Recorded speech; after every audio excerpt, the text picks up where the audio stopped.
This is the one that people are saying is bad? No, this is not a bad movie, guys. This is way better than Mockingjay Part 2, and it's actually a pretty decent return for the franchise. And a pretty decent one to end us off on as well, since this is the last one of the franchise up to this point. Why? Let's discuss. Welcome back to Animation Station. My name is Jack Small. Welcome back to Legends of Literature for the first time in, I believe, almost a week. And welcome to my long overdue review of the final Hunger Games movie, as of right now, Hunger Games: Ballad of Songbirds and Snakes. This is a movie that I've seen a lot of people bashing lately. I saw one person give it a 3, I saw one person, my friend Evan Pohl, give it a 5, and other people have just kind of been mixed on it. And then, of course, Jeremy Johns wasn't a big fan of it. So, what I personally think about it? As a fan of the Hunger Games series, it's pretty good.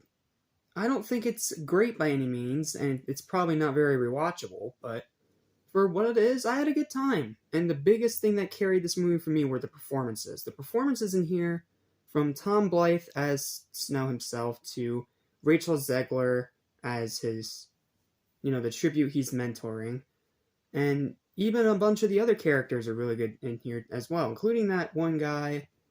What was his name? I forget his name, but it's the one dude from Stranger Things, I think. The guy that plays Dustin. He's in this, and he does a great job. The set design's great. Viola Davis is also great as... It's not the president, it's the other one. Sorry, I literally just finished watching this movie for the first time, so... Apologies if my brain's a little scrambled. But... the rest of this movie is actually pretty good too. I love the first 2 acts. It has a nice gradual build up to it. It has some great scenes in there. And when we get to the games themselves, it's actually interesting to see how they used to work before Snow actually took over as president. Like, it's very, very interesting. Seeing, like, all the old-timey visual style and videos and stuff like that. It's really interesting and cool, not to mention the Hunger Games arena itself being, well, more of a traditional gladiatorial arena, which is pretty interesting if you ask me. And it added a bit more to the lore. I liked Cornelius through most of this movie, which is a thing I never thought I'd say, because I hate him so much in the other movies, which, I mean, that's intentional. He's the bad guy, but at the same time, this kind of made me understand why he did what he did, and how he becomes president, and how he becomes this heartless, evil bastard, so... Okay, so if I have all these nice things to say about the movie, does that mean it's going to be, like, all praise with no problems? No, this movie has problems. Its writing is not very good. It's stereotypical post-apocalyptic junk, and some lines do feel straight up rehashed from the other Hunger Games films. The third act of this movie is flat out terrible. Like, it's terrible. It flies off the rails, it loses its consistency, and it feels like it comes literally right the flipping hell out of nowhere. So, yeah, the third act of this movie is terrible, just like you've heard from other reviews, so I could definitely say that, even though I'm one of the people that enjoys this movie. And the tributes themselves, outside of a few specific standout people, are not very interesting characters. They're kind of just there to fill a roster. And in that way, unfortunately, they're not very good. I especially did not like the evil tribute that they threw in here, just like they did with the other movies. And this evil tribute's arguably the worst one, because she has no character, she's evil for the sake of evil, we never know her motivation, and most of the movie, pardon my language here, but most of the movie, she's just a bitch. Like, just a bitch hell-bent on killing anything and everything that moves that's not from her team. Like, hell, even later on, No, that's a spoiler, I'm sorry. But yeah, I did not like the evil tribute. I thought that was a stupid choice, and it just felt like a rehash of the evil tribute from the other movies, so...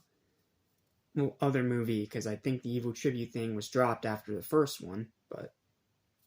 I don't know. I haven't watched... Well, I did just rewatch it recently, but I've been having so much other things going on in my life that it kind of ends up flying out of my head. So, yeah. This review's a bit scatterbrained, I apologize, but in my opinion, this movie's good. but it's not great, and I can definitely say that this is at best a one and done. And even then, if you're not a fan of this series already from the other movies, this one's not really going to sway you. Like, it has all the stuff that made the other movies, and it has that same template, that same story. It's just all set way back before the events of the original Hunger Games. Now, I haven't read the Songbirds and Snakes book yet, but I'm pretty sure it would be about the same level quality as this. I mean, which is better than Cursed Child, but that's still not saying much. But I will say this, I will gladly watch this again before I ever touch Mockingjay Part 2. That movie was... Woof, that movie's still so bad. But anywho, to conclude this little weird scatterbrained review, I personally really enjoyed Songbirds and Snakes. I don't think it's a great movie by any means. It's very much a one and done, and even then, it's probably more than likely just for fans. But if you are a fan, this will satisfy you, and it'll also add a bit more to the lore that you didn't already know. So, with all that said, I'm going to give Songbirds and Snakes a final verdict of a strong, but forgettable 6 out of 10. The performances really do carry it, and the performances, if they weren't as good as they are in this movie, this would probably drop to a 5 or a 4. But I don't really see a 3 here. Like, I don't know why my one friend on Instagram gave this movie such a bad rating. Maybe he's not a fan of this movie series and just wasn't really into it. And I can understand that, but I don't see a 3 out of 10 movie here. That was Mockingjay Part 2. Wait, no, even lower than that. I gave that one a 2. I forgot. But this is way better than Mockingjay Part 2, and if this leads to a prequel trilogy of sorts, honestly, I wouldn't mind it. I'd actually be pretty interested to see if they actually do it in a way that leads up to the actual events that transpire in the other Hunger Games movies. That'd be pretty interesting. Just, don't do a Fantastic Beasts thing and fly off a freaking cliff, okay?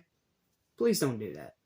So, yeah, 6 out of 10. Give this movie a watch if you haven't already. It's worth your time in theaters, but I can't say whether or not it's actually worth buying, because the more I think about it, it is a one-and-done movie. Even if you're a fan, it's pretty much just to fill in the gap between what happened at the start of, to